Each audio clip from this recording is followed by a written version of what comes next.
I have always believed that the world is a series of interconnected systems, a grand architectural blueprint where every gear must mesh perfectly with the next. If a single tooth on a cog is misaligned, the entire machine eventually grinds to a halt. My life was that machine. I spent 15 years as a systems engineer, designing environments that anticipated human needs before the humans themselves even realized they had them. My home, a stately three-story Victorian on the outskirts of Chicago, was my magnum opus. I had stripped it down to the studs and rebuilt it as a sanctuary of logic. I knew every joist, every wire, and every whisper of the wind against the mahogany siding. It was a Tuesday, a day of gray skies and the kind of persistent, freezing rain that turns the Illinois landscape into a blurred charcoal sketch. I was supposed to be in Philadelphia for a 3-day conference on integrated automation. Instead, I was sitting in my dark sedan, parked 2 blocks away from my own driveway, watching the digital pulse of my house on a tablet propped against the steering wheel. The screen glowed with a clinical blue light. It was beautiful in its objectivity. Data does not lie. Data does not have an agenda. It simply reports the state of reality. At 1412, the front door smart lock had been engaged with a guest code I had assigned to David Miller 6 months ago, back when we were supposedly friends. At 1415, the occupancy sensors in the kitchen had registered 2 distinct heat signatures. At 1440, the master bedroom door had closed. I watched the icons on the screen. The house was talking to me. It was telling me that the woman I had shared my life with for 12 years, Alice, was currently in our private sanctuary with a man who had sat at our Thanksgiving table. I did not feel the heat of anger. Anger is a chaotic emotion, a surge of energy that lacks direction. What I felt was a profound sense of friction, a misalignment that needed to be corrected. I am a man of precision. I do not make scenes. I do not shout. I calibrate. I waited until the tablet notified me that the front door had opened again at 16:30. I watched the GPS tracker I had subtly mirrored from David's phone move away from my property. He was heading back to his office, no doubt ready to resume his role as the charming, successful realtor of the suburbs. I waited another 20 minutes to ensure Alice was alone, then I started the engine. When I pulled into the driveway, the house recognized my vehicle. The garage door hummed open with its usual, muffled efficiency. I stepped out of the car and into the mudroom, the scent of expensive lavender and cedar greeting me. It was the smell of a perfect home. But as I crossed the threshold into the kitchen, my internal sensors began to trigger. To anyone else, the room would have looked pristine. Alice was a curator. She understood the power of a well-placed object. But I saw the discrepancies. The marble-topped island, a heavy piece of furniture that anchored the kitchen, was not where it should be. I had designed it to sit exactly 42 inches from the edge of the cabinets. I could see the faint, almost invisible ghost of a scratch on the hardwood floor. It had been nudged. Someone had leaned against it with enough force to shift its massive weight by a fraction of an inch. The coffee machine was still warm. The digital display showed that a double espresso had been brewed at 1510. Alice only drinks tea in the afternoon. David, however, has a penchant for dark roasts. I walked toward the living room, my footsteps silent on the thick Persian rugs. I saw a single, dark indentation on the cream-colored sofa. It was the shape of a man's heel, pressed deep into the fabric. The indentation was approximately 11 inches long. David wears a size 11. Alice appeared at the top of the stairs then. She was wearing a silk robe I had bought her in Paris. She looked radiant, though there was a slight franticness in the way she smoothed her hair. "Arthur," she said, her voice a soft melody of feigned surprise. "You're home early. I thought the conference went until Friday." "The flight was canceled due to the weather." I lied, my voice steady and calm. "I decided it was better to be here than stuck in an airport hotel." She descended the stairs, her movements graceful but guarded. She reached the bottom and offered me a smile that didn't quite reach her eyes. I took her hands in mine. They were cold. "I'm glad you are back," she said. The house felt so empty today. I looked past her, toward the hallway that led to my private study. I felt the friction again. The emptiness she spoke of was a fabrication. The house was currently teeming with the remnants of her disloyalty. I will go up and change, I said. Perhaps we can have a quiet dinner. That sounds lovely, she replied, already turning toward the kitchen to hide her relief. I went upstairs, but I did not go to the bedroom. I went to my study. I locked the door and sat at my desk, a heavy oak piece that contained the nerve center of the entire house. I opened the bottom drawer, the one that required a biometric scan to unlock. Inside was a folder I had begun compiling weeks ago, ever since I noticed the first subtle change in Alice's behavior. I began to flip through the pages. I wasn't looking for love letters. I was looking for the structural damage they were doing to my life. I found it in the form of a PDF I had intercepted from our shared cloud drive. It was a power of attorney document, along with a draft for the sale of my engineering firm's primary patents. My signature was at the bottom, a perfect, elegant forgery. They weren't just seeking a new life together. They were seeking to dismantle mine, piece by piece, and take the foundations with them. They wanted the house, the money, and the reputation I had spent 20 years building. I leaned back in my chair and looked at the monitors. I could see Alice in the kitchen now. She was moving with a nervous energy, wiping down counters that were already clean. She was trying to erase him, but she couldn't erase the data. I realized then that a traditional confrontation would be a mistake. If I accused her, she would trigger the legal trap they had set. She would claim I was the one who was unstable. She would use the forged documents to seize control before I could prove they were fraudulent. I needed a different approach. I needed to turn their own perception of reality against them. I needed to make the world they were trying to build feel as though it were made of shifting sand. I opened the command terminal on my computer. I bypassed the standard user interface of the smart home system and entered the core kernel. This was a space only I knew existed. I called it Protocol Silence. I began with the kitchen island. Underneath the heavy marble and wood, I had installed a series of industrial-grade, low-profile hydraulic lifts during the renovation. They were intended for easy cleaning and maintenance, allowing the massive block to be moved with the touch of a button. Now, I programmed a new routine. At 3 o'clock, when the house was in deep sleep, the island would shift exactly 5 centimeters to the left. At 7 o'clock, it would return to its original position. Then, I turned my attention to the lighting.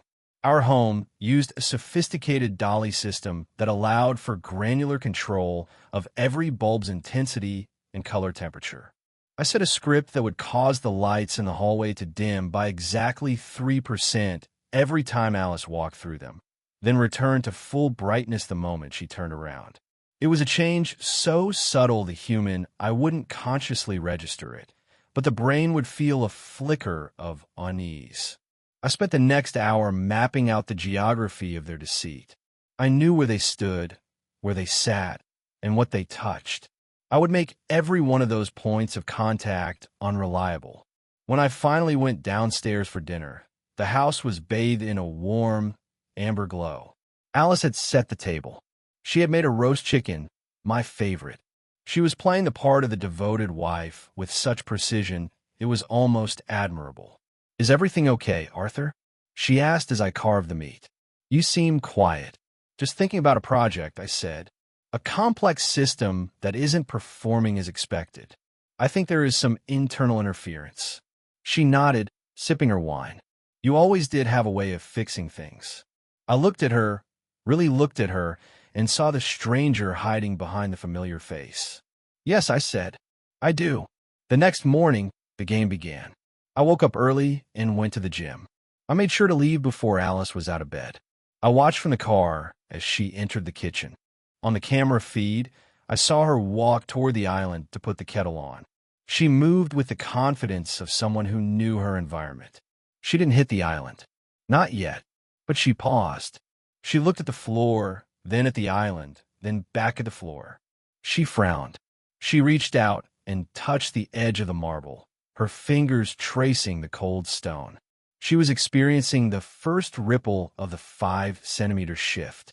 By the time I returned home, she was sitting at the breakfast nook, her tablet in hand. But she wasn't reading. She was staring at the kitchen island. "Arthur," she said as I walked in, "do you think the house is settling?" "Settling?" I asked, pouring myself a glass of water. "It's a Victorian, Alice. It settled 100 years ago." "Why?" "I don't know," she said, her voice a bit thin. "The kitchen feels different this morning, like the furniture moved."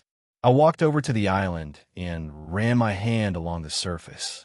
I looked at it with the critical eye of an engineer. "It looks exactly the same to me, dear. Maybe it's the light. The rain makes everything look a bit distorted." She laughed, a short, nervous sound. "Yes, you're probably right. Just the light." That afternoon, David arrived. I was in my study, supposedly working on a deadline. I watched the door logs. He didn't use his code this time. Alice must have let him in. I didn't need to see them to know they were in the living room. I could hear the low murmur of their voices through the integrated microphones I had hidden in the crown molding years ago, ostensibly for voice-controlled commands. "We need to move faster," David was saying. "I have the buyers lined up for the patents. If we can get the house appraised by the end of the month, we could be out of here by spring." Alice sighed. "He's back early, David. He's staying in his study. It's getting harder to find time." "He's an engineer," David replied, his tone dripping with a condescension that made my jaw tighten. "He lives in his head. He won't notice a thing until the moving van is in the driveway." I smiled to myself. "Oh, David, you have no idea how much I notice." I waited until they were in the middle of a serious discussion about the legalities of the forgery. Then I triggered the next phase of protocol silence. In a living room, there was a large, ornate mirror hanging above the fireplace. It was a heavy piece, secured with industrial bolts. I had modified the mounting bracket months ago with a small, silent motor. I activated it now. The mirror tilted, just a fraction, 2 degrees to the right. I watched the feed. David was facing the mirror. He stopped mid-sentence. His eyes drifted upward. He blinked. He looked away, then looked back. "Is that mirror crooked?" he asked. Alice turned around. "No, it looks fine." David stood up and walked over to it. He squinted. "It looks slanted to me, like it's sliding down the wall." Alice joined him. "David, you're being paranoid. It's perfectly straight." He reached out and touched the frame, trying to nudge it back. But the motor was locked in place. He couldn't move it. He stepped back, rubbing the back of his neck. "I guess I'm just tired," he muttered. I watched him sit back down. He was unsettled. The first seed of doubt had been planted. It wasn't about the mirror.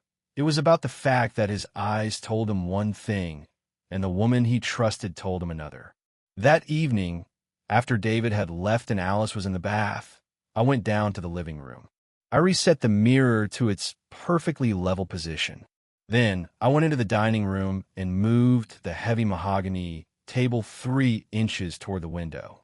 I spent the rest of the night in my study, refining the algorithms. I wasn't just moving objects. I was creating a symphony of inconsistency.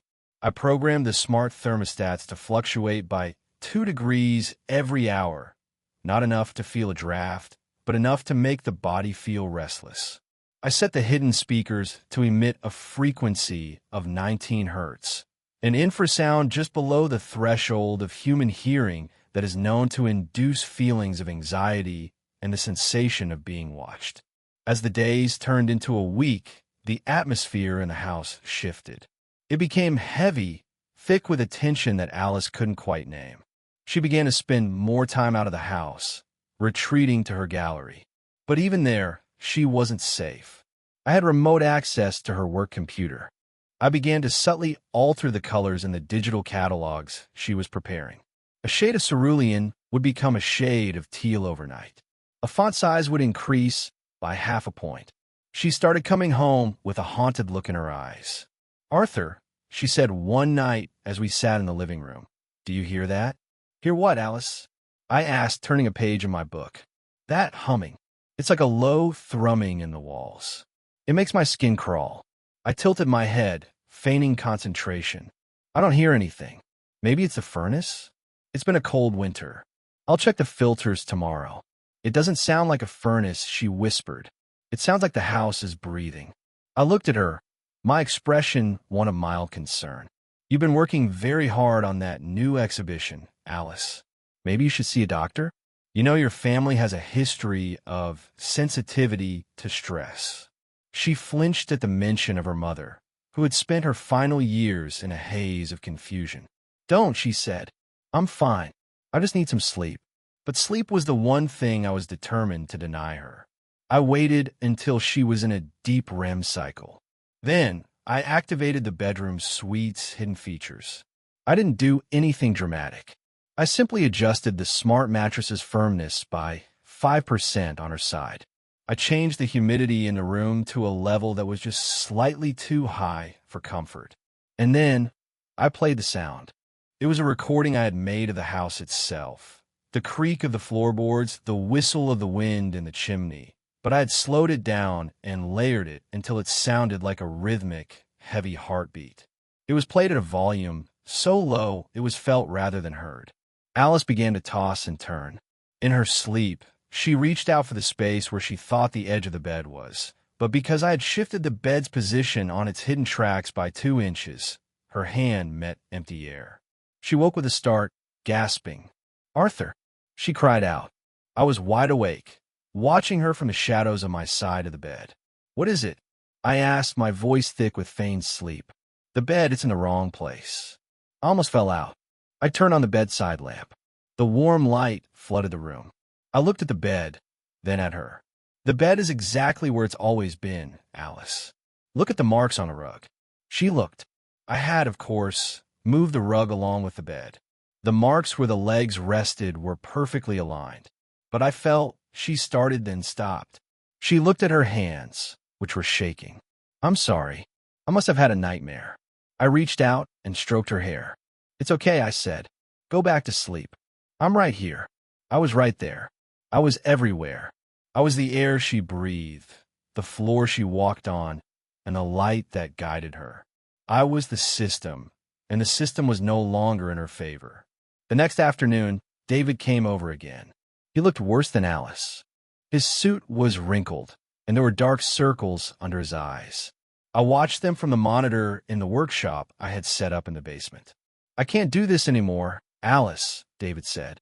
He was pacing the living room, but he was careful not to touch anything. "Every time I come here, I feel like I'm losing my mind. My car keys were in my shoe this morning." "My shoe?" Alice was huddled in a chair, her arms wrapped around herself. "I know. The house. It's like it knows, David. It's pushing back." David stopped pacing and looked at her. "That's insane. It's just a house. It's wood and stone and wires. Arthur is the one. He has to be doing something." "How?" Alice asked. "He's always in his study. He doesn't even come into the kitchen when I'm there. And he looks so worried about me, David. He suggested I see a specialist." David shook his head. "He's playing us. He has to be." "Then prove it," Alice snapped. "Search the house. Find the cameras. Find the tricks. Because if you can't, then either this place is haunted or we're both going crazy." David took a deep breath. "Fine. I'll start in his study." I watched as David walked toward the hallway. He reached for the handle of my study door. It was locked, of course. He pulled out a small set of picks.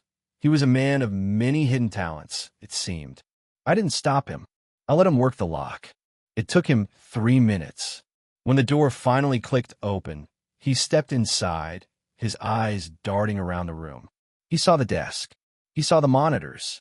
But he didn't see the truth. I had prepared for this. The monitors were currently displaying a series of benign engineering schematics for a bridge project I had finished 3 years ago. The server racks were humming with the sound of a standard data backup. There were no hidden controls visible, no flashing lights that shouted gaslighting in progress. David began to rummage through my drawers. He found the biometric scanner, but couldn't bypass it. He looked behind the paintings, checked the vents, and even crawled under the desk. After 20 minutes, he came back out, looking defeated. "There's nothing," he said to Alice, who was waiting in the hall. "It's just a boring office. No wires, no hidden panels. Nothing." Alice let out a sob. Then it's us. It's the guilt. We're doing this to ourselves. David put his arms around her, but he looked over her shoulder at the empty hallway. He didn't look like a man in love. He looked like a man who wanted to run. As they stood there, I activated the final sequence for the day. In the kitchen, the heavy, cast-iron pot that Alice had left on the stove began to slide. It didn't fall. It just moved 3 inches to the right, toward the edge of the burner. The sound of metal scraping on the glass cooktop echoed through the quiet house. They both froze. They ran into the kitchen. The pot was sitting on the very edge of the stove. "I didn't touch that," Alice whispered. "I put on the back burner." David stared at it. Maybe the house is slanted. Maybe the foundation is failing. I decided it was time to make an appearance. I came up from the basement, wiping my hands on a rag. "Oh, hello, David," I said, acting surprised. "I didn't know you were here." "Arthur," David said, his voice cracking. "We were just looking at the stove. It seems to be unlevel." I walked over and looked at the pot. "That's strange. I just leveled this floor last year. Let me get my spirit level from the garage." I returned a moment later with the tool. I placed it on the stove. The bubble was perfectly centered. "Looks flat to me," I said. I looked at them both. They were standing close together, but there was a vast distance in their eyes. They looked like 2 people trapped in a room where the walls were slowly closing in. "You both look terrible," I said, my voice filled with a gentle, terrifying kindness. "Why don't you sit down? I'll make some tea. We can talk about whatever is bothering you." Alice looked at the pot, then at the level, then at me. She turned and ran out of the room. David followed her, his face pale and drawn. I stood in the kitchen, the silence of the house settling around me like a shroud. I picked up the spirit level and put it back in its case. I reached out and moved the pot back to the center of the burner. The system was working perfectly. The friction was being removed. The gears were beginning to turn in a new direction. I walked back to my study and sat down.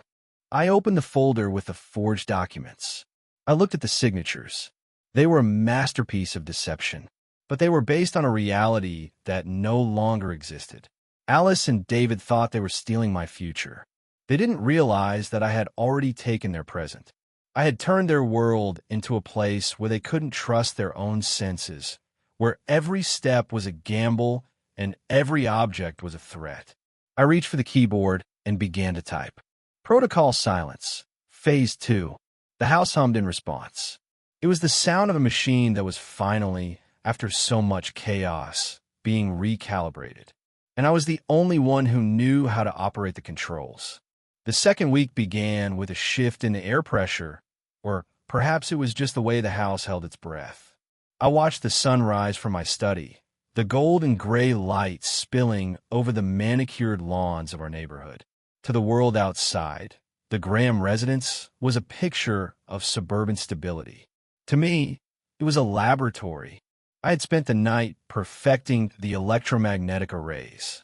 During the initial renovation, I had installed high-density copper coils beneath specific sections of the white oak flooring, originally intended as an experimental wireless charging grid for furniture. Now, those coils served a more surgical purpose. I sat at my console, sipping a lukewarm coffee, and watched the status bars. The system was idling at a low frequency. In the kitchen, the magnets were deactivated. In the master bedroom, the temperature was a steady 72 degrees. But the data was already showing the results of my previous efforts. Alice's sleep cycle was fractured. Her heart rate, monitored through the smart bed sensors, had been elevated throughout the night. She was no longer reaching deep REM. Her mind was perpetually on guard, looking for a logic that I had carefully removed from the equation. She entered the kitchen at 7:15 a.m. Through the hidden lens of the high-definition sensor, disguised as a smoke detector, I saw her hesitate at the doorway. She didn't look at the stove or the island immediately. Instead, she scanned the room like a soldier entering a clearing. This was the first victory, the loss of environmental trust. A person's home is supposed to be a constant. When that constant becomes a variable, the psyche begins to labor under the weight of constant recalculation. "Good morning," Dear, I said, stepping into the kitchen behind her. I had mastered the art of moving with a quiet, deliberate pace that felt natural but was timed to coincide with her moments of distraction. She jumped, her hand flying to her throat. Arthur, you're always so quiet. Am I? I asked, offering a small, apologetic smile. Perhaps the new rugs are absorbing more sound than I anticipated. How did you sleep? I didn't, she said, turning to the coffee maker. She reached for a mug, the blue one she used every morning. I had moved the mug tree exactly 3 inches to the left at 4 a.m. Her hand went to the empty space where the tree usually stood. She stopped. Her fingers hovered in midair for a second before they found the handle. She didn't say anything, but I saw the slight tremor in her wrist. I think I'm just tired, she whispered. I'll be at the firm late today. I mentioned, checking my watch. A new contract in the city. Big project. It'll require a lot of my focus. She nodded, and for a fleeting second, I saw a spark of relief in her eyes. She thought she would have the house to herself. She thought she would have a reprieve. She was mistaken. The house was no longer a shell. It was an extension of my intent, and my intent did not require my physical presence to be felt. I left the house at 8 a.m., but I didn't go to the firm. I drove to a small, nondescript office space I had rented under a shell company 6 months prior. It was my tactical center. From here, I had a fiber optic uplink to my home server. I settled into the ergonomic chair and opened the multi-monitor display. The house was quiet for 2 hours. Then, the front door lock registered David's code. He didn't enter with his usual swagger. On the hallway camera, I saw him pause. He looked at the floor, then at the ceiling. He was looking for the source of the humming Alice had described. I hadn't activated the infrasound yet. I wanted him to feel the silence first. Silence, when you're expecting a threat, is far more terrifying than noise. Alice met him in the foyer. They didn't embrace. The tension between them was palpable even through the screen. Is he gone? David asked, his voice a low rasp. Yes, he's at the firm. He won't be back until 7, Alice replied. David walked into the living room and threw his keys onto the coffee table. The table was a custom-built piece made of reclaimed wood with a hidden steel frame. Beneath the floorboards, directly under the table, was one of my electromagnetic coils. I waited until they had moved to the sofa. So, what were we doing about the signatures? David asked, leaning forward. He was trying to sound professional, but his eyes kept darting to the mirror above the fireplace. The mirror that was currently perfectly level, though he had sworn it was crooked the day before. I have the power of attorney ready, Alice said.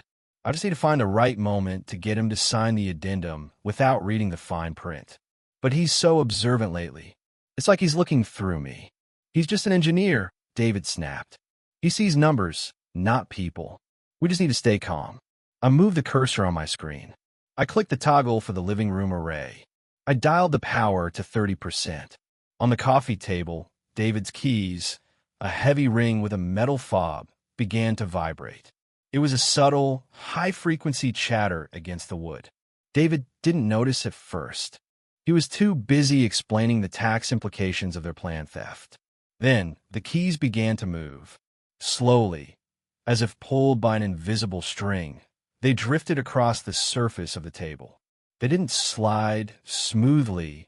They hopped in tiny, erratic increments, following the magnetic flux lines I was manipulating with the mouse. They moved toward the edge. David stopped talking. His gaze fell on the keys. He watched as they reached the very edge of the table and then, with a sharp clack, stuck to the side of the hidden steel frame rather than falling to the floor. Alice! David shouted, pointing. Look! Alice turned. What? What is it? The keys. They walked across the table. Alice stared at the keys hanging vertically from the side of the table. David, don't be ridiculous. You probably just knocked them. I didn't touch them. I was sitting right here. She walked over and pulled the keys away. They resisted slightly. The magnet was still active. She frowned, feeling the pull, but she didn't understand it. David, they're just keys. Maybe there's a draft, or the table is slanted. A draft that moves a pound of metal? David stood up, his face flushed. Something is wrong with this place. I'm telling you, it's not right. I decided to increase the complexity. I deactivated the magnets and activated the HVAC bypass. Our home was equipped with a dual-zone climate control system with high-speed variable blowers. I programmed the vents in the living room to blast air at maximum velocity, but I restricted the return vents. This created a subtle whistling sound, like the wind howling through a high-altitude canyon. Simultaneously, I dropped the temperature setting to 58 degrees. The whistling began. It started as a low moan and climbed to a sharp, discordant pitch. "What is that?" Alice asked, her voice trembling. "It's the wind," David said, though he looked uncertain. "There is no wind today, David. Look at the trees." She was right. On the exterior camera feed, the oak trees in the yard were perfectly still. But inside the living room, the curtains began to billow. The air grew cold, bitingly cold. David walked to the thermostat on the wall.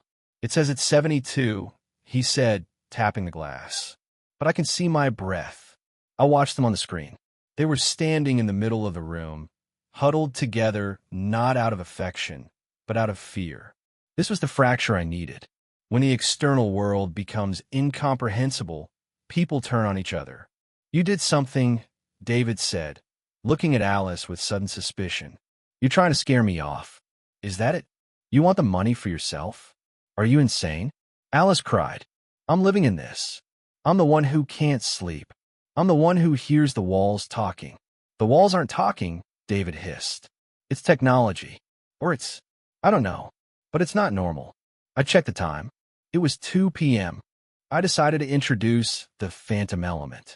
One of the features I had installed for Alice was a high-end audiovisual system in the gallery room. A converted sunroom where she kept her favorite pieces. It had transparent glass speakers that were almost invisible. I had pre-recorded a series of sounds. The sound of a heavy door closing, the jingle of coins, and a recording of my own voice, edited to be a fragmented whisper. I triggered the sequence. In the living room, David and Alice heard the distinct sound of the front door opening and closing. "Arthur?" Alice called out, her voice full of panic. There was no answer.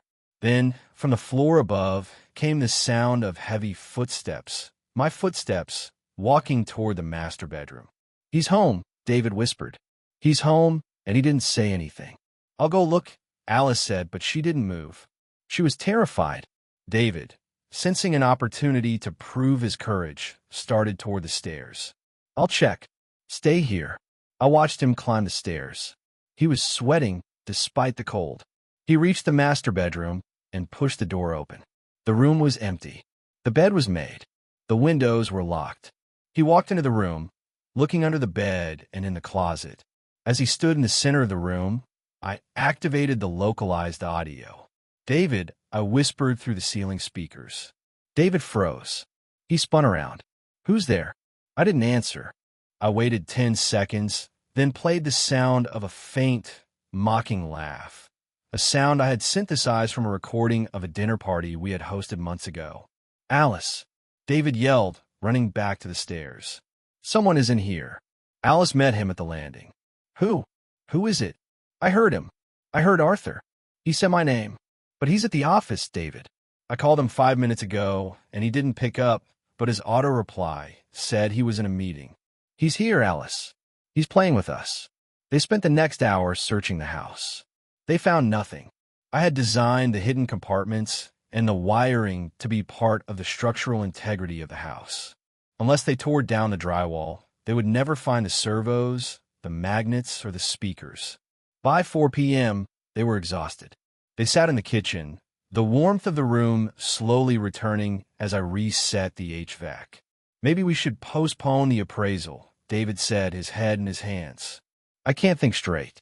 "No," Alice said, her voice hard. "If we wait, he'll find out. We have to finish this. It's just a house, David. It's an old house with bad wiring and a weird layout. We're letting our nerves get the better of us." She was trying to rationalize. "It's a powerful human instinct. We crave order. We will invent any explanation to avoid admitting that our reality has been compromised. I decided it was time to provide a more physical explanation, one that would lead them toward the idea of a medical issue. I accessed David's phone through the bridge I had built into the guest Wi-Fi. I didn't steal his data. I simply altered his notifications. I sent him a series of alerts from a health app he used, indicating that his heart rate variability was dangerously low and suggesting he was experiencing a neurological episode. David looked at his phone. My watch. It says my heart is skipping beats. It says I should go to the emergency room. Alice looked at her own phone. I have a notification too. It's an article about environmental sensitivity syndrome. It says that certain houses can cause hallucinations due to mold or electromagnetic interference. I had placed those articles in their targeted ad feeds days ago. Now, they were taking the bait. See? Alice said, a hint of desperation in her voice. It's the house. It's not a ghost, and it's not Arthur. It's the building itself. We're getting sick, David. David nodded slowly. That makes sense. The humming, the cold, it's a physical reaction. We need to get out of here. But if we leave, the plan fails, Alice reminded him. We need to stay until the documents are processed. They stayed, but the bond between them was fraying. They sat on opposite sides of the room, eyeing each other as if the other might be the carrier of whatever sickness the house possessed.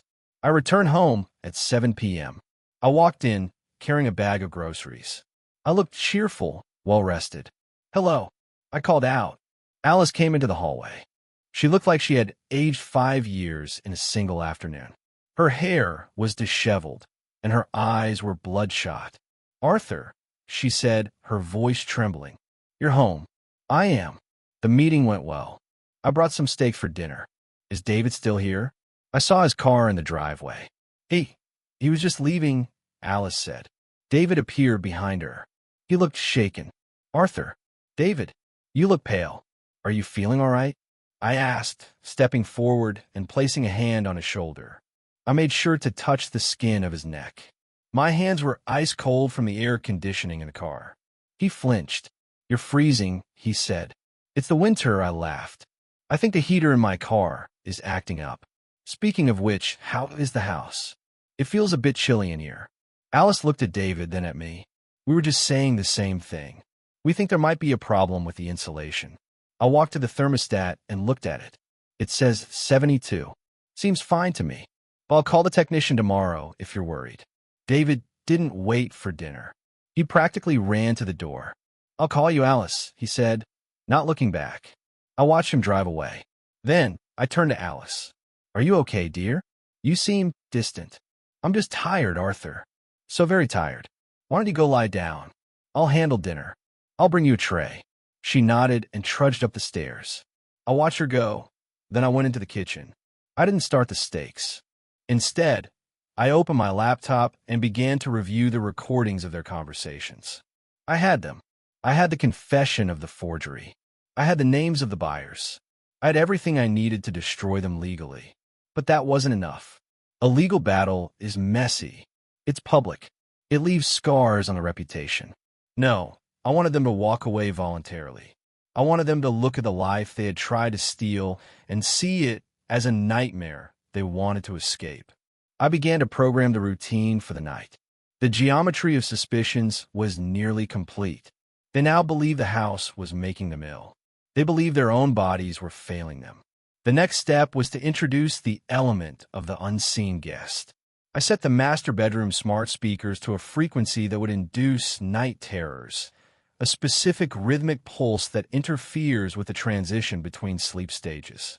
I programmed the bedroom door to unlatch itself every 90 minutes, and I set the digital clocks in the house to lose exactly 1 minute every hour, creating a slow, agonizing drift in their perception of time.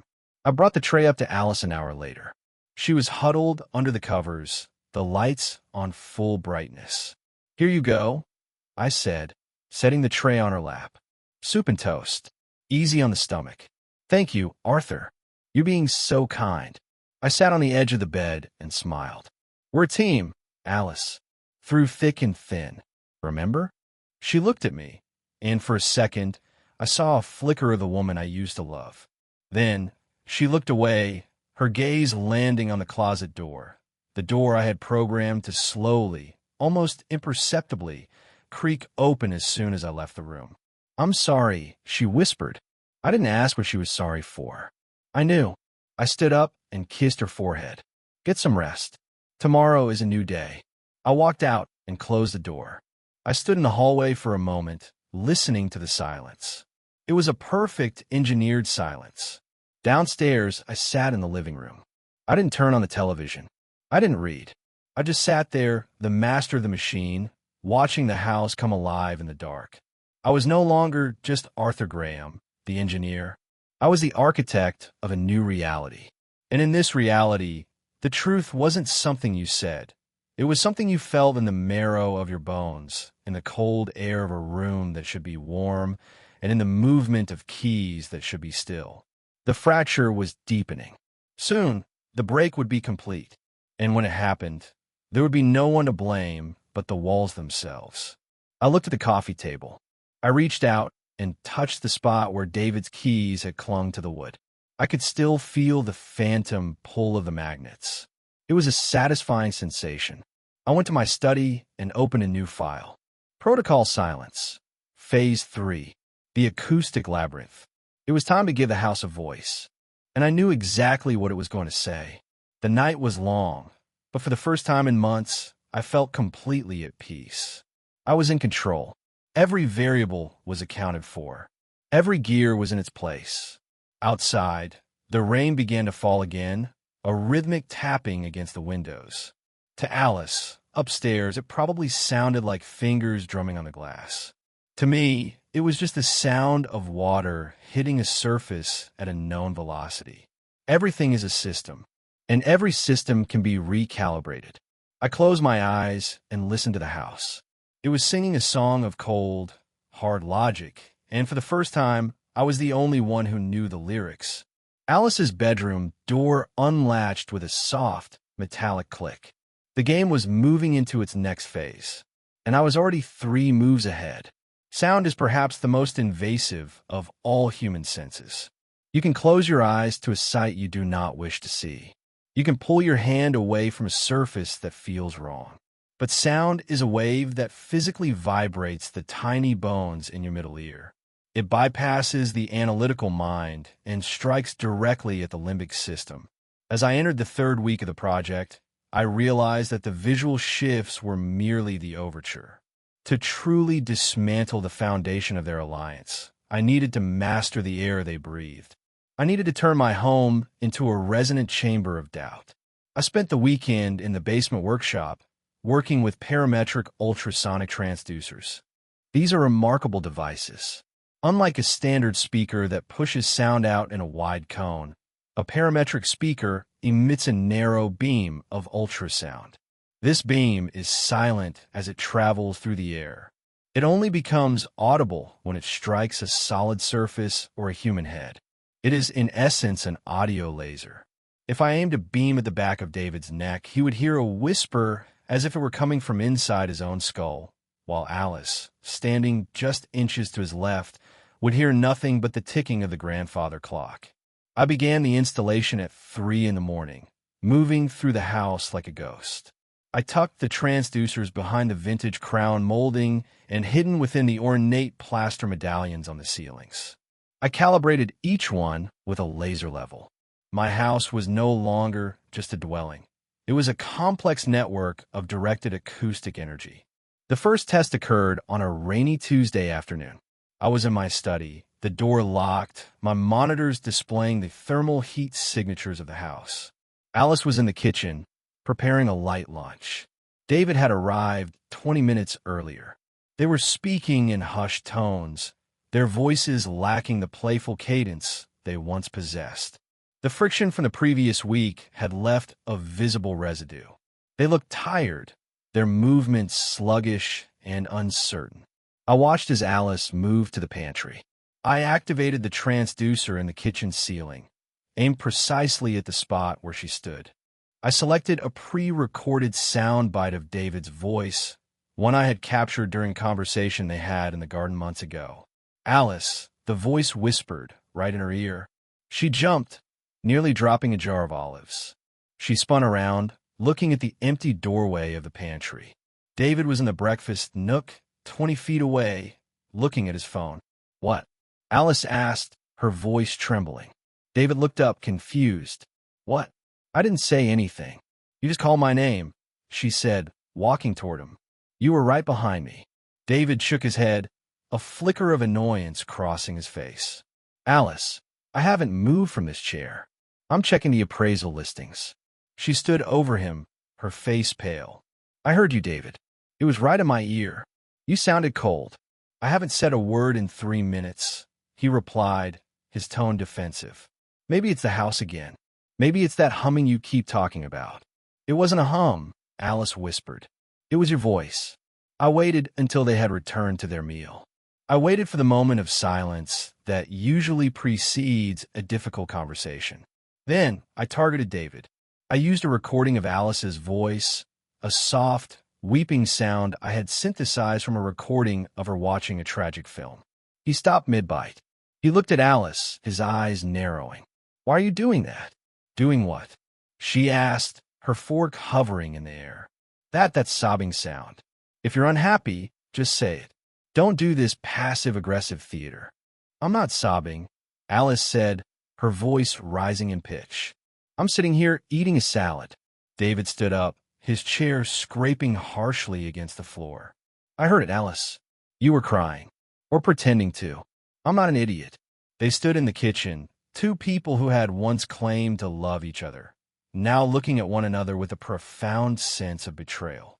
The genius of the acoustic labyrinth was that it provided evidence of a reality that only one of them could verify.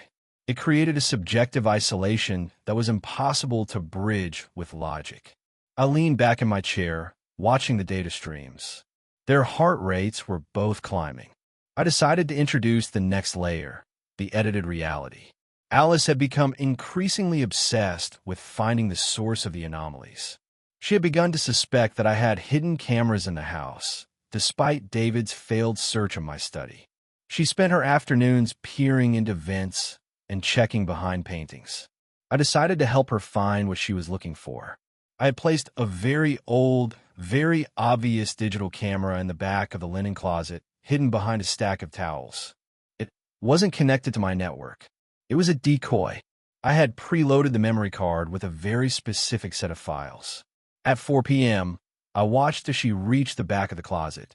Her hand brushed against the plastic casing of the camera. I saw the flash of triumph on her face through my hidden sensors. She took the camera to her laptop in the bedroom, her hands shaking with a mixture of fear and vindication. She plugged the SD card into her computer. I had set up a man-in-the-middle attack on her local network, allowing me to intercept the File Explorer window and replace the actual contents of the card with the files I wanted her to see. She opened the first video file. On the screen, she saw the living room. The timestamp in the corner showed the current date and time. She watched as she and David sat on the sofa. But in the video, something was wrong. The furniture wasn't moving. The keys weren't sliding. Instead, she saw herself talking to thin air. She saw David arguing with an empty room. I had used a sophisticated AI masking tool to remove David from the footage in real time, replacing him with a background plate of the room. In the video Alice was watching, she looked like a woman having a full conversation with a ghost.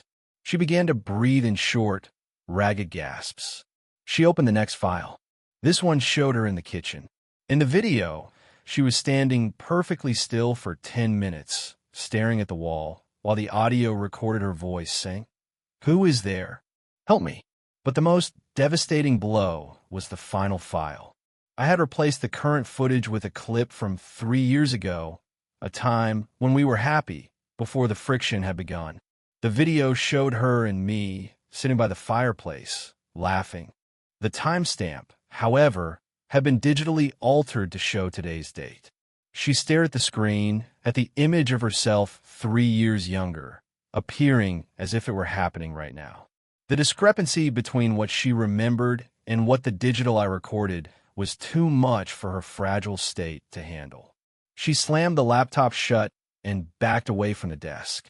She didn't call David. She didn't call me. She simply sat on the edge of the bed and began to rock back and forth. I felt a twinge of something in my chest. It wasn't guilt. It was more like the satisfaction an engineer feels when a bridge holds its weight under a stress test. She was the material being tested, and she was reaching her yield point. That evening, I came home later than usual. I made sure to enter with a heavy tread, making my presence known. I found Alice in the darkened living room, staring out the window at the rain. "Alice?" I asked, walking over to her. "Why are you sitting in the dark?" "The camera," she whispered. "I found a camera, Arthur." I acted surprised. "A camera? Where?" "In the house. In the linen closet," she said. I watched the footage. I sat down next to her and took her hand. It was clammy and cold. "And what did you see, dear?" I saw things that weren't there. Or I didn't see things that were. "Arthur, I think I'm losing my mind. The video, it showed me talking to no one. But David was there. He was right there." I looked at her with an expression of deep paternal concern. "Alice, David hasn't been here today. I checked the door logs on my way home. The only person who entered this house today was you." She spun around to look at me, her eyes wide with terror. "No, he was here. We had lunch. We argued about the keys." I pulled out my phone and showed her the door log app. It showed only her entrance at 2 p.m. I had, of course, spent the afternoon editing the logs to remove David's entry and exit codes. "Maybe you fell asleep." "Alice," I said softly, "maybe you had a very vivid dream. You know you've been under a lot of pressure with the gallery." She started to cry then, a quiet, hopeless sound. "It wasn't a dream. It couldn't have been. I'll call the doctor in the morning, I promised. We'll get you some rest. Some real rest." She didn't argue. She was too exhausted to fight the version of reality I was presenting to her. While she was in the shower, I went to the kitchen and began to prepare the next phase of the acoustic labyrinth for David. He had retreated to his own home, but he was still within my reach. I had installed a similar, though smaller, set of transducers in his office under the guise of a gift, a high-tech soundbar I had given him for his birthday 3 months ago. I dialed his number. He picked up on the third ring. "Arthur?" he said, his voice sounding brittle. "David, I just wanted to check in. Alice seems very unwell tonight. She's claiming you were at the house today. I told her that was impossible, as you were at the office, but she's quite insistent." There was a long silence on the other end of the line. I was there, Arthur. We had lunch." I chuckled, a warm, friendly sound. "David, you're as tired as she is. I checked the logs. You weren't there. Besides, I drove past your office at 2 and saw your car." I didn't drive past his office, but David didn't know that. My car was... he stammered. "Listen, David," I said, dropping my voice to a conspiratorial whisper. "I'm worried about her, but I'm also worried about you. You've been sounding a bit off lately. Maybe it's that environmental thing Alice was talking about. Why don't you take a few days off? Get out of the city." "I'm fine," David snapped, but I could hear the tremor in his breath. I hung up and activated the soundbar in his office. I didn't play voices this time. I played the sound of a very faint, rhythmic tapping, like a finger on glass. I knew he would check his windows. I knew he would check his door, and I knew he would find nothing. Back at the house, I began the night whispers. I had programmed the house's integrated speakers to emit a series of sounds at the very edge of audibility. These weren't random noises. They were snippets of conversations Alice and David had held in the house. The moments where they discussed their plan to take my firm, the moments where they laughed at my perceived density. I played these clips at 3 in the morning at a volume so low that they sounded like the thoughts in one's own head. I watched through the bedroom camera as Alice sat up in bed. She was listening. "Take the patents." David's voice whispered from the corner of the room. "He'll never know." Her own voice answered from a vent. She covered her ears, but the sound was coming from everywhere and nowhere. It was the house reflecting her own guilt back at her. It was a digital haunting. She got out of bed and ran into the hallway. I activated the directional speakers in the corridor. As she ran toward the stairs, the voices followed her, shifting from one speaker to the next, maintaining a constant distance of 3 feet behind her. "Stop it!" she screamed into the empty house. "Stop it!" I walked out of my study and met her at the top of the stairs. I was wearing my robe, looking concerned and weary. "Alice? What is it? Why are you screaming?" "The voices, Arthur. They're saying the things we talked about. David and I." I looked at her, my face a mask of confusion. "What things, Alice? What did you and David talk about?" She stopped. She looked at me, and for a second, she realized she was on the verge of confessing. But the fear of what was happening in the house was greater than her fear of me. We were planning to leave," she whispered. "We were going to take the company." I didn't flinch. I didn't show anger. I simply nodded slowly. "Alice, I think you're having a breakdown. David isn't trying to take the company. He's my friend, and you love me. Why would you say such things?" "Because I heard it," she shrieked. "The house is playing it back to me." I took her by the shoulders and looked her in the eyes. "There is no sound, Alice. Look at the monitors." I pointed to the tablet on the wall that displayed the home's ambient noise levels. The graph was a flat line. I had, of course, set the display to ignore the frequencies I was playing. "The house is silent," I said. "The only sound is your voice." She collapsed onto the floor, sobbing. "I'm going crazy. I'm going crazy like my mother." I knelt beside her and stroked her back. "It's okay," I said. "We'll get help. I've already called the clinic. They have a bed for you tomorrow, just for a few days, to get your chemistry back in balance." She didn't resist. She was broken. The acoustic labyrinth had done what no physical confrontation could have. It had made her own mind an enemy. As I led her back to bed, I felt the grand machine of the house settle. The friction was almost gone. The misaligned cogs were being removed and replaced. I went back to my study and opened David's file. He was still awake in his office, staring at the soundbar. He had dismantled it, but the tapping was still there, now coming from the vents, then the floorboards. He was next. I looked at the clock. It was 4:30 a.m. The world was gray and silent. In a few hours, a car would arrive to take Alice to the sanctuary of a psychiatric ward. She would go willingly, seeking escape from the house that knew her secrets. And then it would be just me and David. I opened the command prompt for the final sequence of the night. I didn't need speakers for this. I just needed a single, well-timed text message. I sent it to David's phone. It was from an unknown number. "The house remembers everything," it read. I watched on the screen as he dropped his phone. He looked at the shadows in the corner of his room, his eyes wide with a primal, unreasoning fear. The acoustic labyrinth was no longer just a system of speakers and sensors. It was a state of mind, and David Miller was trapped in the center of it. I closed my laptop and stood up. I walked to the window and looked out at the rain. The system was in equilibrium. The truth had been rendered irrelevant, replaced by a much more efficient form of control. I was the engineer. I was the architect. And finally, after years of silence, I was the one who was heard.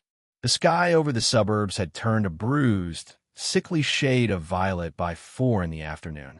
Nature, it seemed, was finally catching up to the atmosphere inside my home. I stood at the floor-to-ceiling window in my study, watching the first heavy droplets of rain strike the glass with the force of small stones.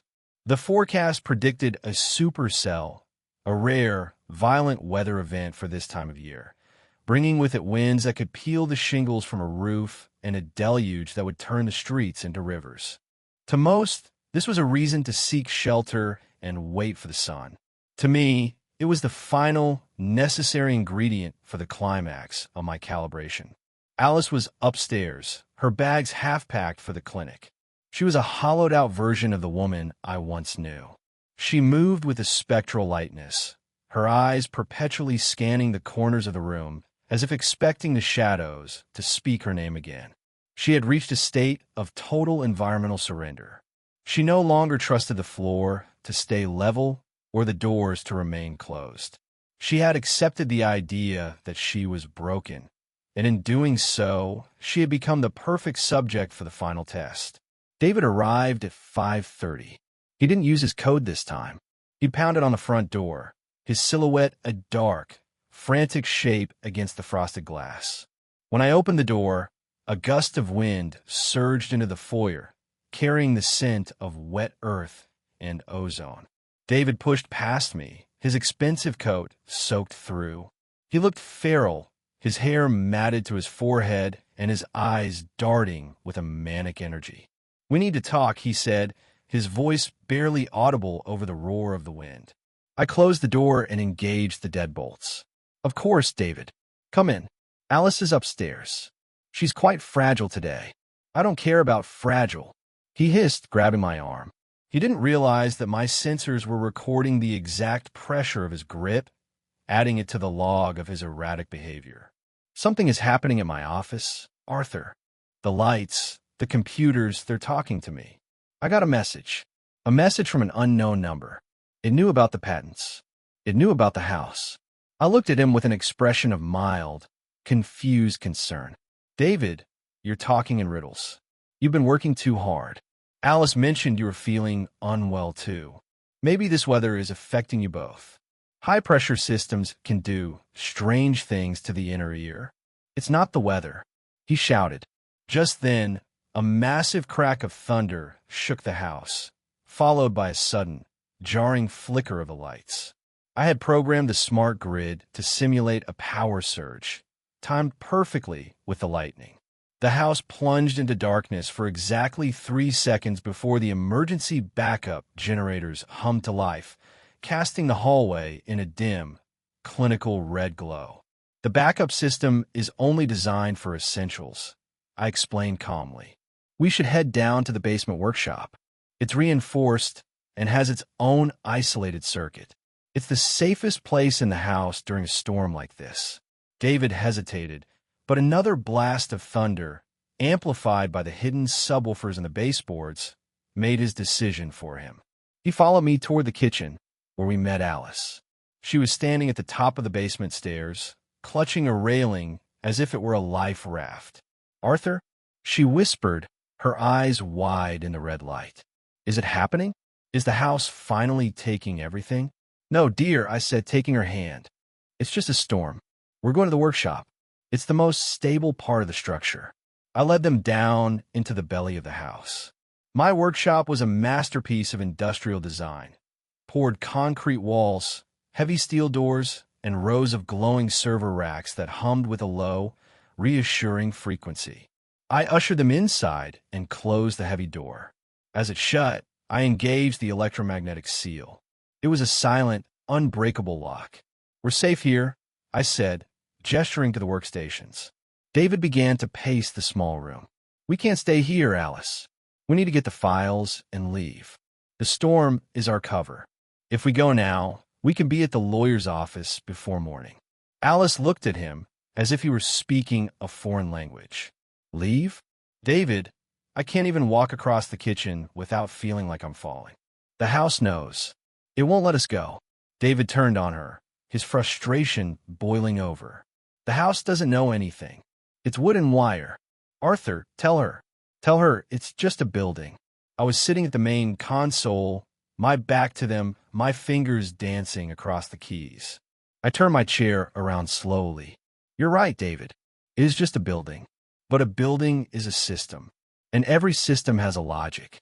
If you violate that logic, the system experiences friction." "What are you talking about?" David asked, stepping toward me. "I'm talking about the signatures, David. The power of attorney. The plan to dismantle my firm." The silence that followed was absolute, broken only by the distant, muffled thud of the storm outside. Alice stopped rocking. David froze. The red light of the emergency system made them look like wax figures in a museum of regrets. I don't know what you mean," David stammered. I tapped a key on the console.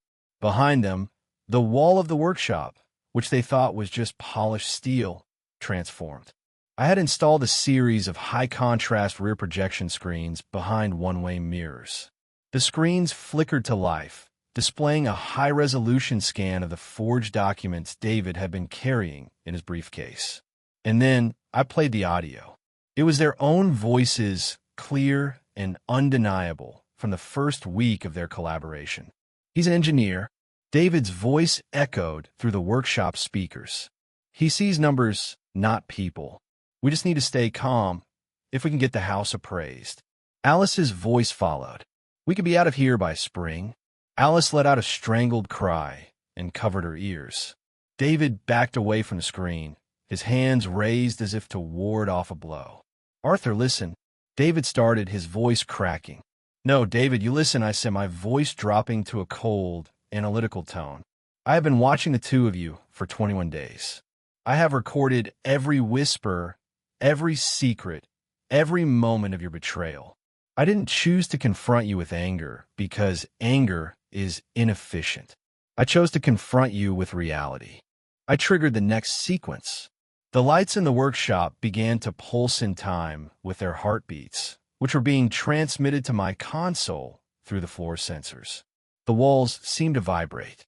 On the screens, the images of the documents began to distort, twisting into nightmare versions of themselves. The house didn't go crazy, Alice, I said, looking at her. You did. Or rather, I provided the environment where your guilt could manifest as a physical reality. Every shifted object, every phantom sound, every cold draft, it was all a reflection of the friction you created in our lives. David ran to the door and pulled on the handle. It didn't move. Arthur, open this door. The door is locked by a magnetic field of 3,000 pounds, David. You're not going anywhere until the calibration is complete. I activated the reflective mirrors. The screens shifted, showing the live feed from the bedroom, the living room, and the kitchen. But these weren't normal feeds. I had used real-time filters to make the rooms look like they were decaying. The wallpaper appeared to be peeling in fast motion. The furniture looked rotted, and the air seemed filled with a thick, gray soot. This is the house you wanted to steal, I said. A ruin. David turned away from the door and lunged at me. I didn't move. I didn't need to. As he entered the 3-foot radius around my chair, I activated the localized ultrasonic barrier. A high-frequency wall of sound, tuned to a pitch that causes immediate nausea and disorientation, struck him. He collapsed to his knees, clutching his head. Stop it! Alice screamed, falling to the floor beside him. Please, Arthur. We're sorry. We'll get it back. Everything. I looked down at them. It was never about the money, Alice. It was about the integrity of the system. You were a component that failed. David was a foreign element that caused a malfunction. My job as the engineer is to remove the fault and restore the balance. I leaned forward, my face inches from the screen. David, you thought I only saw numbers. You were wrong. I see the patterns between the numbers. I saw the pattern of your lies before you even realized you were telling them. The storm outside reached its peak. A massive bolt of lightning struck the house's lightning rod, and I channeled a portion of that energy into the workshop's secondary systems. The room filled with the smell of scorched air. A series of hidden panels in the ceiling slid open, revealing hundreds of small, glowing optical sensors that tracked their every move. You are currently in a state of total environmental collapse, I said. You cannot trust the air, the light, or the walls. You cannot trust each other. David, do you think Alice will stay with you after this? Alice, do you think David will protect you when the authorities see the evidence I've compiled? I showed them the final file, a perfectly edited video that combined their confessions with the footage of their erratic behavior over the last 3 weeks. To anyone watching, it looked like a clear case of two people who had suffered a simultaneous psychological break due to the stress of their own criminal conspiracy. I'm calling the medics now, I said, picking up the desk phone. I'll tell them you've had a breakdown. I'll tell them the stress of the storm was the final straw. Given your behavior, Alice, and your recent medical notifications, David, they won't question it. They'll take you to a place where the walls are soft and there are no systems to manipulate. Arthur, please, David begged, his voice a pathetic whimper. Don't do this.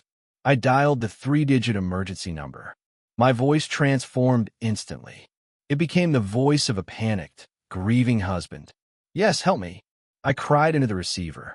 "My wife and our friend, they're in the basement. They've lost touch with reality.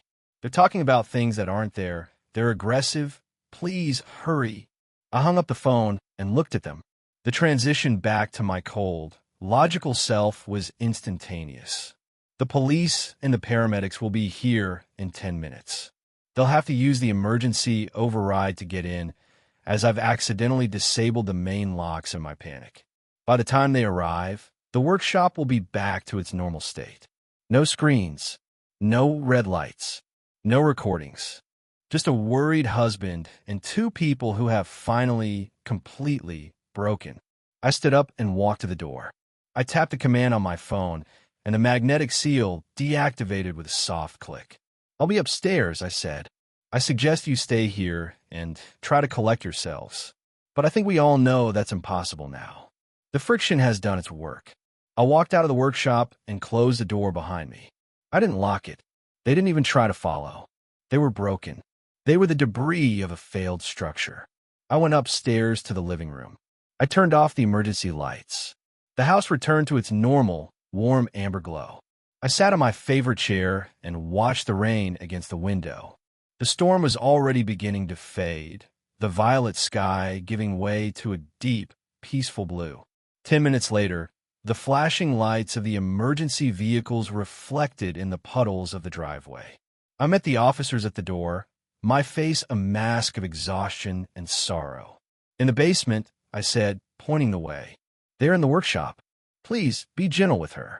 She's not herself." I watched as they led Alice and David out of the house. Alice was catatonic, her eyes fixed on some point in the middle distance. David was still trying to explain about the magnets and the voices, but his words were a jumbled, incoherent mess. The lead paramedic shook his head and whispered something to the police officer about shared psychosis. I stood on the porch as the ambulances drove away. The silence that followed was the most beautiful sound I had ever heard. It was the sound of a system that had been purged of its errors. It was the sound of a machine that was finally, after so much struggle, running in perfect silent harmony. I went back inside and closed the door. I walked to the kitchen and placed my hand on the island.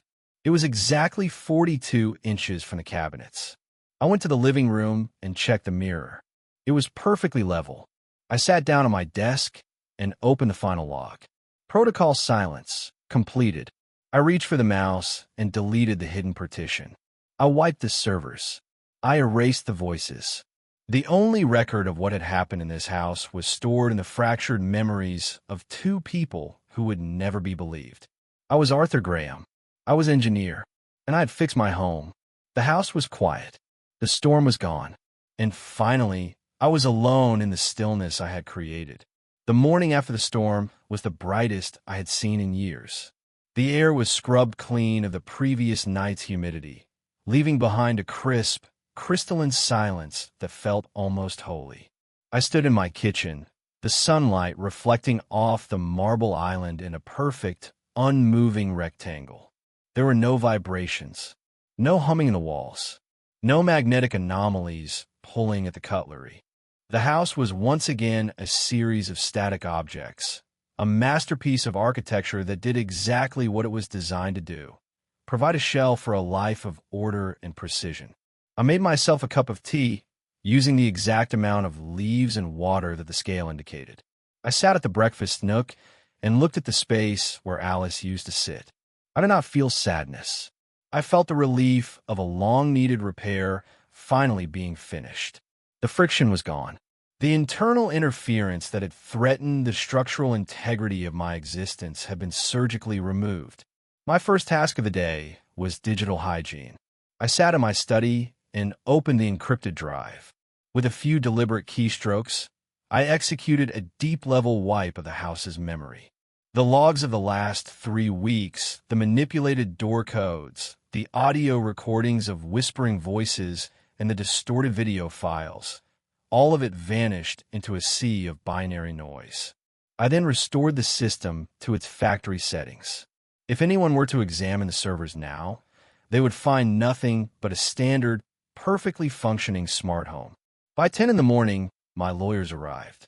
I had prepared a narrative that was as airtight as my engineering projects. I presented the forged power of attorney documents and the patent transfer drafts not as a criminal plot, but as evidence of my wife's deteriorating mental state. I suggested that her recent psychological break had led her to create these fabrications as a way to cope with her internal confusion. The lawyers, seeing a grieving, stable man in a well-tailored suit, didn't question the logic. They saw a tragedy, not a conspiracy. In the afternoon, I drove to the outskirts of the city, where the private sanatorium known as the Quiet Shore was nestled among a grove of ancient pines. It was an expensive, high-end facility designed for those whose minds required the absolute absence of stimuli.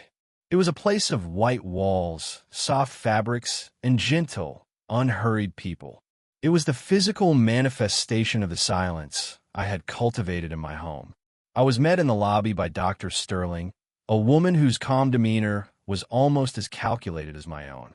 She led me to a small, sun-drenched office. "Mr. Graham," she said, her voice a soothing murmur, "I want to thank you for your cooperation. I know how difficult this must be for you."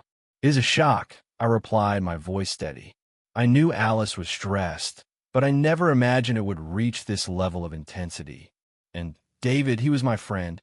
To see them both lose their grip on reality simultaneously is something I'm still struggling to process. Dr. Sterling nodded sympathetically. "It's a rare phenomenon, but not unheard of. We call it folie à deux, a shared delusion. It's often triggered by a high-stress environment and a close, perhaps overly dependent, relationship. In this case, it seems they both became convinced that their surroundings were actively working against them.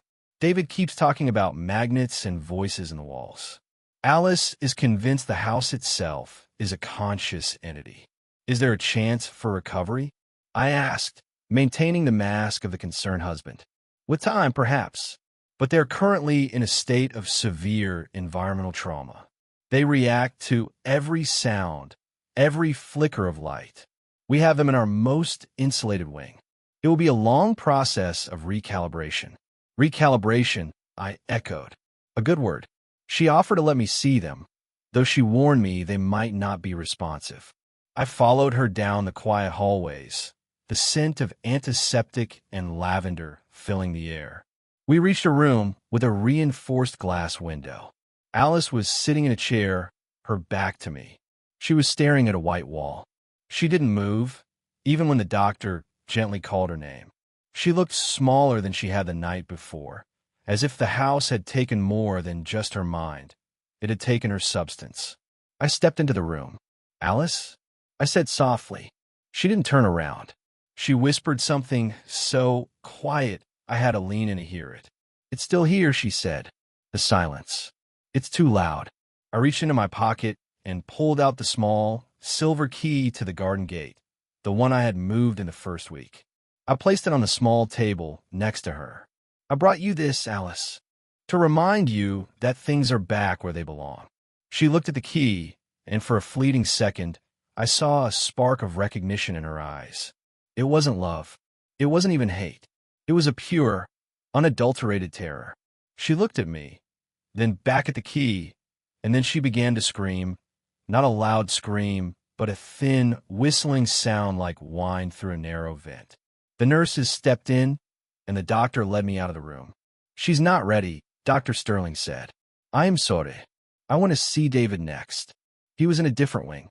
Unlike Alice, he was not catatonic. He was pacing his room, his movements frantic and jagged. When he saw me through the glass, he lunged at the window, his fists thudding against the reinforced pane. "You!" he shrieked. "You did it. I know you did it. The magnets. The voices. You're a monster, Arthur." The doctor looked at me, her expression one of pity. "You see? He's projecting his internal chaos onto you. It's a common defense mechanism. I watched him for a long time. I watched the way his hands shook, the way his eyes darted around the empty room, looking for the hidden speakers that were no longer there. He was trapped in a labyrinth of his own making, and I was the only person who held the map. But I wasn't going to give it to him. "He's very sick," I said to the doctor. "I hope he finds the peace he's looking for." I left the sanatorium as the sun was beginning to set. I drove back toward the city, the skyline a jagged line of light against the darkening sky.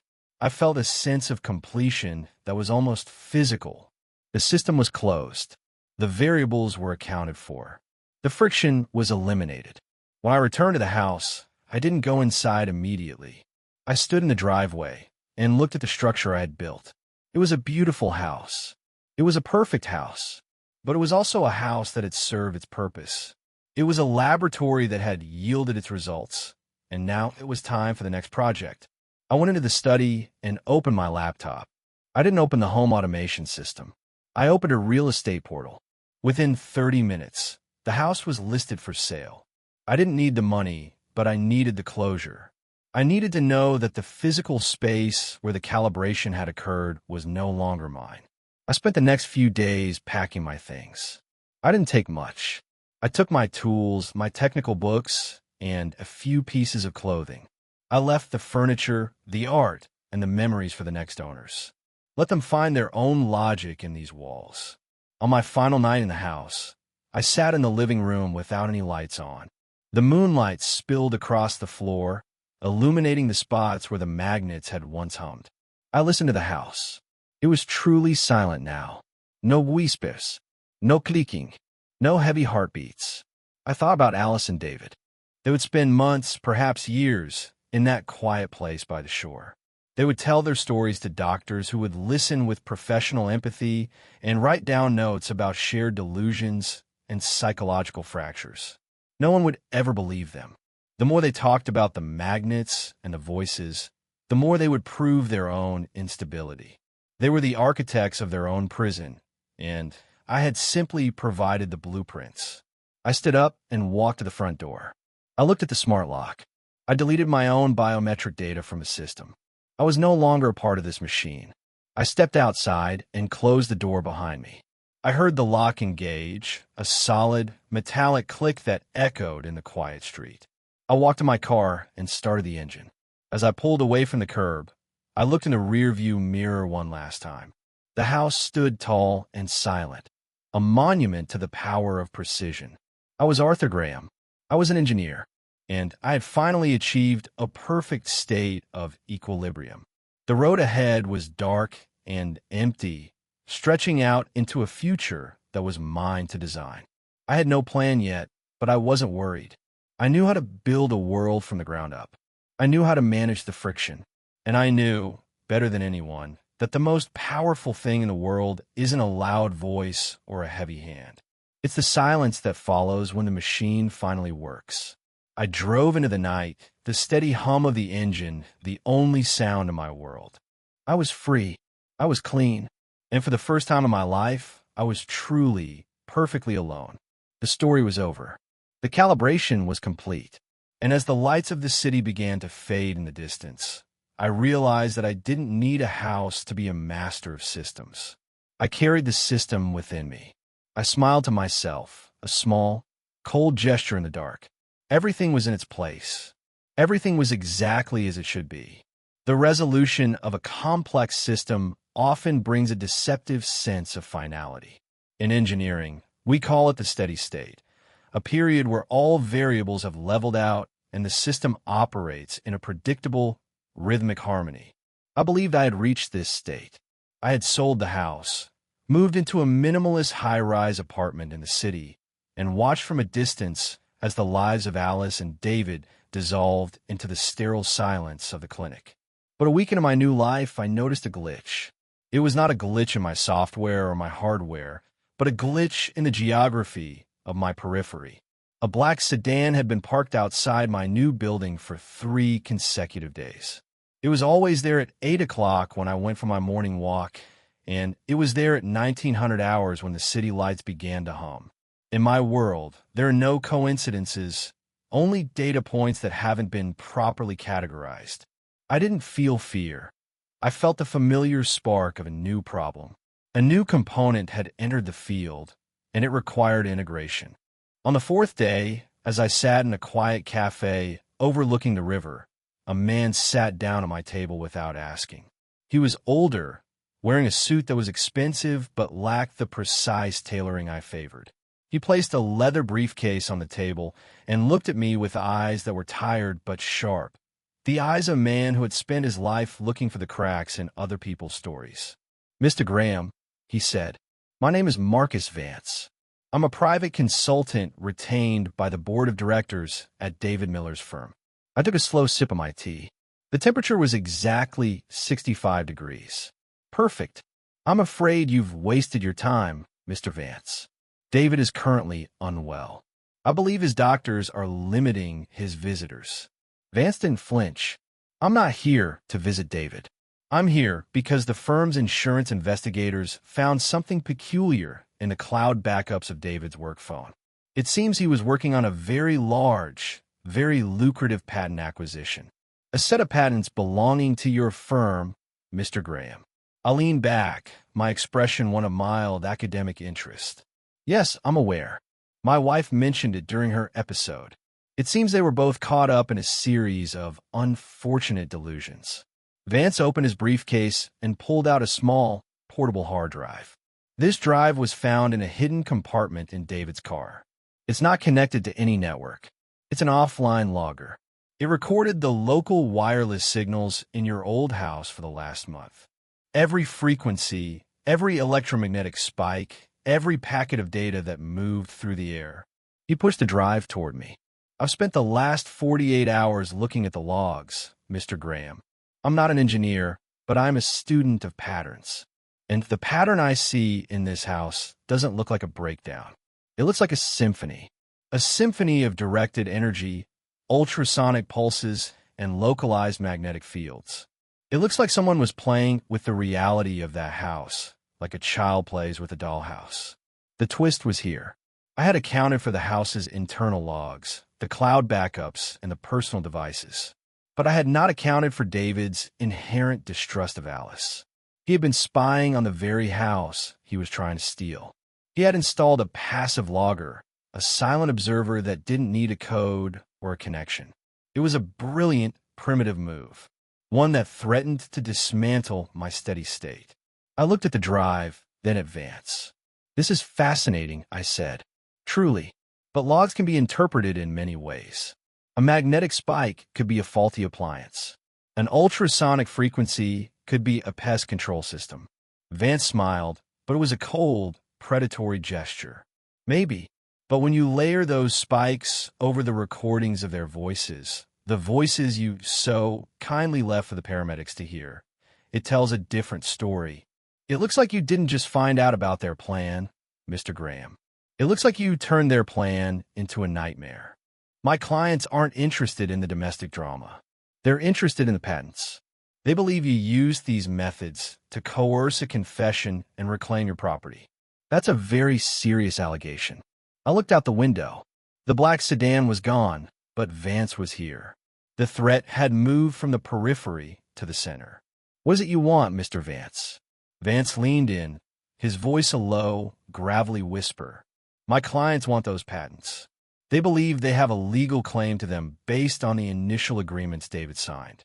If you hand them over, this drive and its logs will disappear. If you don't, I take this to the district attorney and a very specialized team of federal forensic engineers. I think they'd find your workshop very interesting, even if it's currently empty." I looked at him, and for the first time in this entire process, I felt a genuine sense of admiration. He had found a lever, and he was trying to move my world. But he didn't realize that I had already built the fulcrum. "You're right, Mr. Vance," I said, standing up. "It is a very serious allegation. I think we should discuss this in a more private setting. My apartment is just around the corner. It's quite secure." Vance hesitated, then nodded. He thought he had the upper hand. He thought the drive was his shield. He followed me out of the cafe and toward my new building. As we walked, I activated the guest protocol on my phone. We entered my apartment. It was a space of glass and steel, perched high above the city. It was even more integrated than the old house, but the technology was hidden behind a veneer of minimalism. There were no visible speakers, no sensors, no wires. Just the quiet hum of a perfectly balanced environment. "Sit down, Mr. Vance," I said, gesturing to a sleek leather chair. "Would you like a drink?" "Just the patents, Graham. Let's not make this a social event." I walked to my desk and opened a drawer. I pulled out a small metallic cylinder. It looked like a high-end paperweight. I placed it on a coffee table in front of him. "Do you know what this is, Vance?" He squinted at it. "Some kind of storage device?" "No, it's a localized degausser. In 3 seconds, it will emit a high-intensity electromagnetic pulse. It won't hurt us, but it will permanently erase every bit of data on that hard drive in your pocket. And the one on the table." Vance lunged for the drive on the table, but I was faster. I pressed a button on the side of the cylinder. There was no sound, only a faint blue flicker in the LED lights of the room. Vance pulled the drive from his pocket and looked at it. He ran to his briefcase and pulled out a rugged laptop. He plugged the drive in. The screen flickered, then displayed a single, devastating word. "Unreadable." "You think that's it?" Vance shouted, his face turning a dark shade of red. "I have copies. I have the data on my home server. I have a physical backup in a safe deposit box." I sat down across from him and crossed my legs. "I know you do, Marcus. I know about the server in your basement in Oak Park. I know about the box at the First National Bank. And I know about the black sedan that's currently being searched by the police 3 blocks from here." Vance froze. "What?" "You see, Marcus, while you were watching me at the cafe, I was watching the system you belong to. I didn't just look into you, I integrated you. I found that your consulting firm has been under investigation for corporate espionage for 18 months. I found that your primary client, the board at David's firm, has been looking for a scapegoat to cover up their own financial irregularities." I pulled out my own tablet and turned it toward him. On the screen was a live feed of his basement. A small, robotic device, no larger than a vacuum cleaner, was moving through the room. It was trailing a thin plume of white vapor. "That vapor is a specialized corrosive agent," I explained. "It doesn't harm humans, but it reacts with the magnetic coating on server platters. By the time you get home, every backup you have will be a pile of rust. And as for the safe deposit box, I sent a notification to the bank security team 10 minutes ago, using your encrypted credentials, claiming that the box contained hazardous materials. They're opening it now with a hazmat team." Vance stared at the screen, his mouth hanging open. You can't do that. That's illegal." I tilted my head. "Illegal? Marcus, you're the one who walked into my home and tried to blackmail me with stolen data. I'm just a concerned citizen protecting his intellectual property. Besides, there is no evidence that I did anything. The robot in your basement is made of a biodegradable polymer. In an hour, it will have melted into a puddle of harmless liquid. The hazardous material in the bank was just a canister of pressurized nitrogen with a timer. No crime was committed, just a series of technical glitches." I stood up and walked to the window. "You thought you were the observer, Marcus, but in a system this complex, there is no such thing as a passive observer. By entering the field, you became a variable, and I have spent the last 3 days calculating your trajectory." Vance looked at his dead laptop, then at me. He looked like a man who had just realized he was standing on a trapdoor. "What now?" he asked, his voice shaking. "Now," I said, turning back to him, "you go back to your clients and tell them that David Miller and Alice Graham were exactly what the doctors said they were, 2 people who broke under the weight of their own deceit. You tell them the patents are mine, the company is mine, and any further inquiry will result in the immediate and total dissolution of their own private data structures. I have the keys to their servers, Marcus. I have the logs of their tax evasions. I have everything." Vance stood up slowly. He looked at the metallic cylinder on the table, then at the door. "You're a monster," he whispered. "No, Iruplia. I'm an engineer. I'm just making sure the machine runs smoothly." Vance didn't say another word. He grabbed his briefcase and ran for the door. I watched him on the hallway camera as he frantically pressed the elevator button.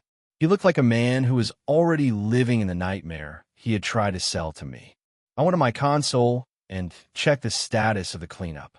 The robot in Oak Park had successfully neutralized the last of the hard drives and was now dissolving in the floor drain. The bank had reported that the hazardous canister was empty and had been disposed of. The police had found nothing in the black sedan except a very confused driver who couldn't explain why his GPS had led him into a restricted zone. The system was back in equilibrium. I sat down in my chair and looked at the city below. The lights were a vast, shimmering grid of interconnected nodes. Millions of people, millions of variables, all moving in a chaotic dance. To them, the world was a series of random events, a struggle against the tide of luck and misfortune. To me, it was a beautiful, solvable equation. I had won, not through violence, not through heat, but through the cold, relentless application of logic. I had outmaneuvered the traitors, the thieves, and the observers. I had turned my life into a fortress of data that no one could penetrate. I opened a new file on my computer. I didn't title it Protocol Silence. That project was over. I titled this one The City Grid. I had fixed my home. I had fixed my life. Now, I looked out at the millions of flickering lights, the endless systems of power and information that ran the world. I felt the familiar pull of a new project. There were so many misalignments out there, so much friction, so many people who thought they were in control, but who were really just components waiting to be recalibrated. I reached for my mouse and began to map out the first node. The silence was gone, replaced by the low, thrilling hum of a much larger machine. And this time, I wasn't just the architect of a house. I was the architect of the future. The city breathed beneath me, a vast, complex organism. I listened to its pulse, its rhythms, its hidden frequencies. I was no longer Arthur Graham, the grieving husband or the successful engineer. I was the master of the system, and the system was finally perfectly under my command. I closed my eyes and smiled. The unexpected twist had not been a threat. It had been an invitation to stop playing with dollhouses and start building a world. The game was no longer local. It was global, and I had never been more ready to play.